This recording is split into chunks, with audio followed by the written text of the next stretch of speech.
twin sister framed me for her DUI in college and my parents made me take the blame. Years later they showed up at my door homeless because she sold their house without permission. I, 25F, Haley, have had a rough and broken childhood.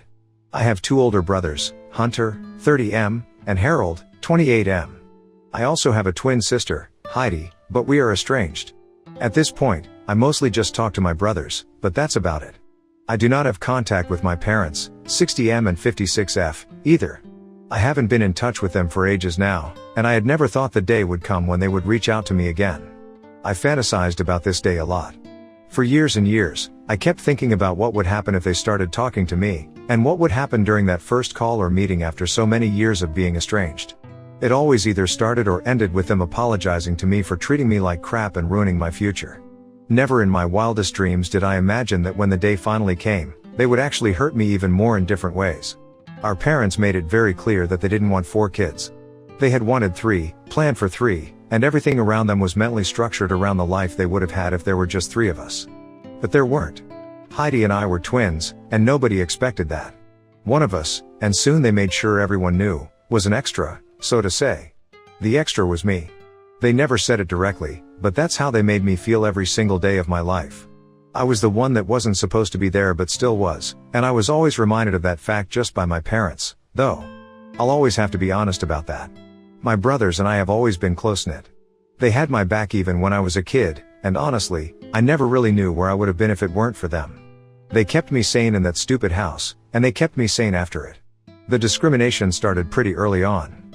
Like, if they would buy things for us, it was always Heidi deciding what she wanted, and I would get what she didn't want. If mom had to make lunch according to the kids' preferences, it was always Heidi's preferences that came above mine. The thing was, the twins were one unit. We weren't seen separately, especially by our parents. And the unit essentially meant Heidi. It was Heidi and Heidi all along. It hurt like a bitch, and by the time I was 7 or 8, my brothers kind of understood what was happening.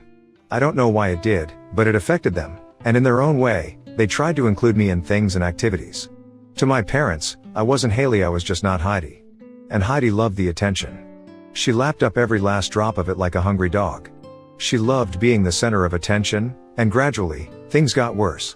I withdrew into my shell even more, and the only time I was even remotely social at home was with my brothers. They didn't like her much because she didn't interact with them. When she did, it was always as though she was somehow above all of us, and whatever she said had to be the rule. That's not how siblings, especially brothers, operate. She had gotten princess treatment her entire life, and she thought that Hunter and Harold would extend the same to her. They never did, so she was never close to them. Both of us did well in school. We used to have similar grades, but hers gradually slipped as we reached high school. She was involved in some extracurricular activities, and her social life was bomb, so maybe that was the reason. My grades didn't slip, on the contrary. I went harder into academics when my brothers left for college. That was the only way I knew how to cope because both of them chose to go to a college out of state. It was tough for me at home after that, so I just immersed myself in studying and volunteering at a local shelter. The issue started when Heidi and I began applying for and shortlisting colleges. If I'm being honest, her resume was better than mine, and she had a better chance of getting into the college of her choice than I did, even though I had slightly better grades. Both of us applied nonetheless, and surprisingly, we both got into the same university. I hated the fact that I would have to go to the same university as her, and even our parents were a little bummed. I think it was because I got in too. They were only rooting for Heidi, and I think me being as good as her, and getting into the same college, just somehow made them bitter about the situation. And the best part was that I got a scholarship, and she didn't. We both went to college but had different lives there. She immediately went into party girl mode, whereas I have never found the appeal of that lifestyle. Things went downhill very fast. One night, a few months into college, I got a frantic call from Heidi, saying that she had screwed up majorly and needed me to help her out. This was the second or third time we had spoken to each other after coming to college, by the way. I asked her what had happened, and she told me she couldn't explain it on the phone and that I needed to meet her. I went to her room, and she looked pretty shaken up. I genuinely got scared and felt bad for her. Little did I know that the BH was about to ruin my life. She told me she had been out partying with some friends, and all of them were sloshed or blacked out. She was the only one in a better condition than the rest, so they decided she should drive back. But she was drunk as hell too, and she lost control of the car and rammed into the wall of a house. She said the police had come, and they had asked her to go to the station again tomorrow, and she was scared because she didn't want to have a record. I asked if she had spoken to mom and dad, and she said she had, but they were furious with her, and she didn't want to talk to them. She said she wanted to head out for some air and grab a bite. I don't know why I didn't notice, but she took my wallet with hers. What happened next was the kind of betrayal I wouldn't have expected from my enemies. I stayed with her the entire night. She took a while to come back, and when she did, she looked much better than before. I went back to my room, and the next day, I was summoned by my department head, saying he wanted to meet me urgently. When I went to meet him, I saw cops there. I thought they had come for Heidi, but they had actually come for me. They asked why I was drinking and driving last night and said the university had decided to have a disciplinary inquiry against me. I was shocked and told them they had the wrong girl, that it wasn't me but my twin. They said the offender had registered herself as Haley Porter and had shown them the ID, so I needed to cut the crap. It all began to make sense now. Heidi, the little bitch, had called me on the pretext of feeling scared and wanting support, but she had ultimately ended up submitting my ID to the police when she had gone out the previous night. Once she returned, she asked me to drink a little, and I was stressed, so I obliged, ensuring that if I got tested for alcohol, the results would come out positive. I begged them to understand and told them the truth, but they thought it was too far-fetched to be real. I was let go, and I was devastated. I called Heidi, but she didn't answer. Then I called mom and dad, and they said I needed to understand that her career would be ruined if I didn't help her out, especially because she had taken so many loans, whereas I had a scholarship. They told me I owed this to my sister and that I wouldn't have to bear the brunt of this more than my sister would. I just couldn't believe they would stoop to this level to protect her. It was unreal, the way they were behaving. I had always known they loved her more, but this was like a slap in the face. No, actually, this was like multiple slaps on both cheeks in full public. They were willing to let me get punished for a crime she committed because if she took responsibility, she would be ruined. The same, somehow, didn't apply to me. I disconnected the call and called Harold. He was furious. He said he would talk to mom and dad, but in the meantime, he told me, no matter what happened, I didn't have to admit I was the one who was driving drunk. He told me to stick to the truth and not cave under pressure, and that he would talk to them about the rest. Unfortunately, none of that was required, because within the week, I had been expelled from college on behavioral grounds. That was the day my parents and sister became dead to me. Mom and dad were expecting me at home, but I just had nothing left to say to them. I went to Hunter's place and wrote a letter to the university, detailing everything that had really happened. I knew they wouldn't reverse their decision, but I also knew I needed to keep a record of what had happened because it might help me out in the future. I went completely no contact with my parents. They tried to reach out a few times, but I never responded. My brothers were my rock during this time.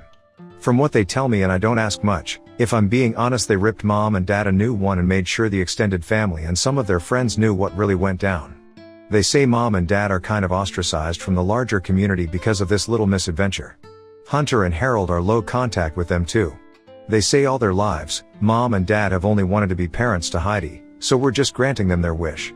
I stayed rent-free with Hunter for a couple of months. I picked up a job, but he didn't let me contribute to anything. He asked me to save up the money because it would help with college. I ended up going to college the next academic year. I think, in the end, what happened was actually beneficial for me, even though it shouldn't have happened. I was finally able to study what I really wanted to, and even though I had to take out some loans, I knew there was no Heidi here, and I could live life on my own terms. So while there is an entire year and an unexplained expulsion on my CV, I ended up studying what I love and found a job I love. I graduated 2 years ago, and I landed a good job straight out of college. The job, however, was on the other end of the country, so it was quite weird, shifting and moving out. However, I have been working for the past 2 years now, and things are good. I like the way my life is now. Heidi and my parents do try to get in touch once in a while, but I just don't respond. I have moved forward in life, and I don't need them in mine anymore. They are the ones who are guilty, which is why they are the ones dying to make amends. Hunter and Harold are low contact with them, and they keep me updated if I ask anything, but other than that, there isn't really much family talk among the three of us. And they never divulge any information about me to them. They know better than to do that. That's the one thing I want from them, just do not let them know what I do, where I am, and how I'm doing, and my brothers have respected that all these years. However, a few days ago, mom and dad were at my doorstep, ringing the bell at 5 in the morning. I was too dazed to realize it was them, but the audacity with which they welcomed themselves left no doubt that I wasn't dreaming, and that it was actually them. They said it had been so long since I had spoken to them, and that they missed me so much they cried every night, so they just decided to come and meet me themselves. I asked them who gave them the address, and they said Hunter did. I called Hunter straight away to yell at him, and he swore that he wasn't the one who gave them my address. I flung the phone in their faces. I'm normally a good host, but I just didn't want these guests around and told them to sort it out with him and tell me the truth, or I was going to throw them onto the street for all I cared. I was still going to do just that, but I wanted to know who had told them about my whereabouts.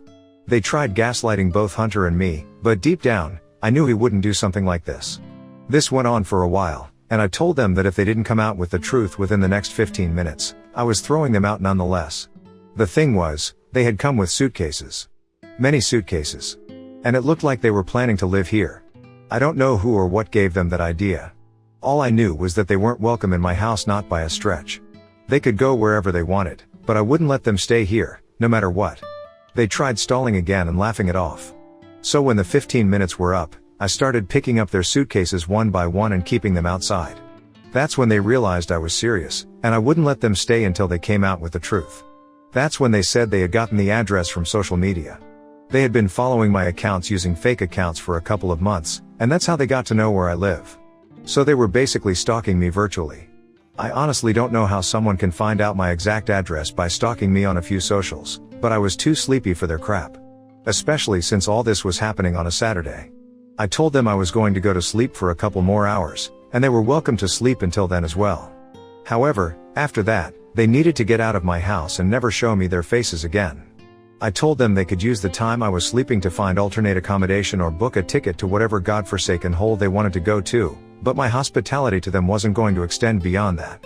They tried to butt in and get a few words in, but I just went upstairs and locked my room. I was hoping they wouldn't steal something from the house, but if they did, they did. I just wanted to sleep and then kick them out. When I woke up, they had made themselves comfortable and started unpacking all their stuff. My living room was a mess, but since I was feeling better after the sleep, I didn't lose my temper as quickly as I had that morning. I asked them what made them think they could actually stay here. At first, they tried beating around the bush, saying the same things like "we missed you," and "it's time to bury the past and move forward as a family," but I wasn't buying it.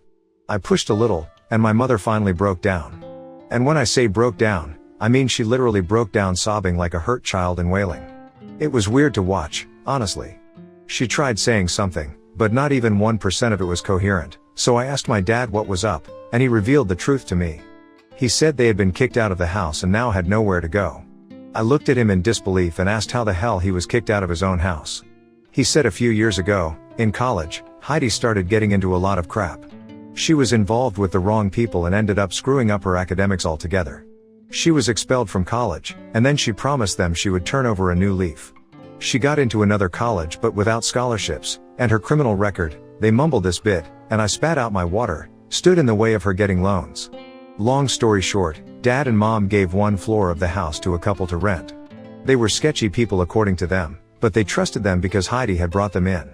She knew them, and it was through her that they rented the house. But now, they've taken possession of the whole house. They smoke pot on the first floor all day, and the stench is unbearable. They have loud parties, and whenever Mom and Dad try to complain, Heidi intervenes because they can't behave this way with her friends. Long story short, the way they had been keeping the house, it wasn't livable for Mom and Dad anymore. 3 months ago, Mom had a health scare because of all the pot they were smoking, and that was when Mom and Dad decided to leave for a while, leaving Heidi behind to take care of the mess. Rookie mistake. They told me they had given her a stern talking to, hoping she would realize what she had done and step up to take responsibility. But that little bitch just screwed them over big time. When they went back last week, the locks had been changed, and that pot couple was now on the ground floor.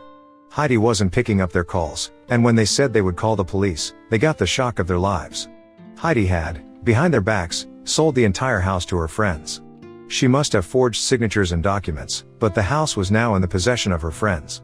And my parents said they could do nothing. I told them, of course, they could do something. They could file a report against Heidi and those guys. Forgery is a huge deal, and if Heidi forged those documents, she would be in for a long, long time. They looked uncomfortable and said they knew Heidi would have to serve jail time if they went forward with the complaint, which is why they decided to get her into therapy. In the meantime, they thought they would stay with me. I looked at them like a deer in headlights. It took me a couple of minutes to process their audacity. I told them they had come to me instead of holding Heidi accountable, knowing full well she had committed a crime. They had forgotten what they did to me all those years ago when I had been forced to take the blame for their criminal daughter. They didn't say anything at first, but when I started accusing them more, they said I needed to show some compassion. My sister had always been a troubled child, and as parents, it was their duty to stand by her when she strayed, not throw her to the dogs. I told them they had not stood by me at all, even when I hadn't strayed, and it was clear from the way they spoke they were only interested in being parents to Heidi, not to me. And since they didn't see me as family, I had no problem throwing them to the dogs. I told them in no uncertain terms that they were not welcome here. They were homeless by choice, not because they were in distress. They had allowed this to happen, and even now, they were letting her get away with something as big as this, which is why this was completely on them. I told them they weren't welcome in my place, and they needed to get out before I called the cops. They tried to push and emotionally blackmail me again, but I told them none of that was going to work. They had to move out. I think they finally understood that I wasn't breaking and didn't feel any pity for them. They made a lot of faces but ultimately left. Even at the end, they kept telling me I needed to reconsider, that they wouldn't have anywhere to go, but I just said that was on them. It wasn't my problem. They had other children to beg in front of. But they were dead to me, and I wouldn't be helping them out, no matter what situation they were in. They looked defeated and finally left, but my head has been pounding since. This was 3 days ago, and I don't know where they've gone. They haven't tried contacting me, and I'm glad, but I can't help but wonder where they might have gone. Update 1, I know it hasn't been long, but I have an update for all of you. Hunter called me yesterday and told me Mom and Dad had come to his place unannounced. I had informed both him and Harold when they had come, and I was expecting them to go to Hunter's. Harold doesn't live nearby, so he is safe. Hunter told me they unloaded their sob story right at the beginning. And now they villainized me, saying I kicked them out of the house, and they knew that favoring Heidi was the right thing to do because I had grown up to be a bitch anyway. Hunter mumbled that Heidi was a bigger bitch because she stole their home, but they kept defending her, and Hunter was exhausted. Hunter lives with his girlfriend, Sia, and she was furious about how they had randomly dropped by, with baggage in hand. And Sia is a no-nonsense person. She doesn't have the bandwidth for anyone's bullcrap, and she doesn't mince words when she talks. She straight up asked them how long they planned to stay. They said they would be here for a while. She asked again how long the while would be, and they said a couple of days. They kept giving vague answers, and she just lost it. She asked them to give her an actual date so she could plan accordingly. That's when they said they didn't have a date in mind because, since they had nowhere else to go, they were waiting for Heidi to come to her senses so they could move back into the house. That confession was what Sia was waiting for. She said she would let them stay as long as they wanted and as long as it took for the issue to be resolved. Before she could finish, they started rejoicing, but the main part comes later. She told them there was a caveat. My mother piped in, saying they wouldn't disturb their privacy and would clean up after themselves. She said she didn't have any issues with late-night parties or anything, trying to paint the picture of the perfect guest.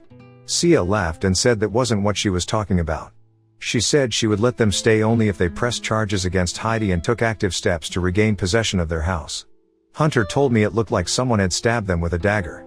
They said she was being cruel, and they couldn't do it, but Sia was adamant. She said this was the only way they could stay, and now they had a choice to make. She said she was offering them a roof, but they had to do the right thing in return.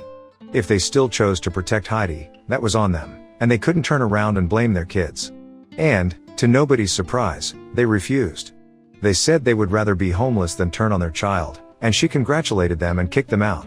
She is a bad lol, I love her. Hunter says he has no idea where they are, and they might try to come back to me again, but I told him he didn't have to worry about me. I would kick them out if they tried something smart with me. Update 2, they finally had to press charges against Heidi and her friends. There were a lot of complaints by the RWA, and they took matters into their own hands. I don't know the details of what's happening, but I know Heidi is screwed. They aren't talking to Hunter or Harold, and we're just ecstatic to be rid of them at this point. Heidi tried getting in touch with Hunter and asked him to knock some sense into Mom and Dad, but he hasn't responded. That's the last we've heard from them, and I hope it stays that way. They're weirdly enmeshed with each other, and if they can't take their heads out of their asses, that's on them.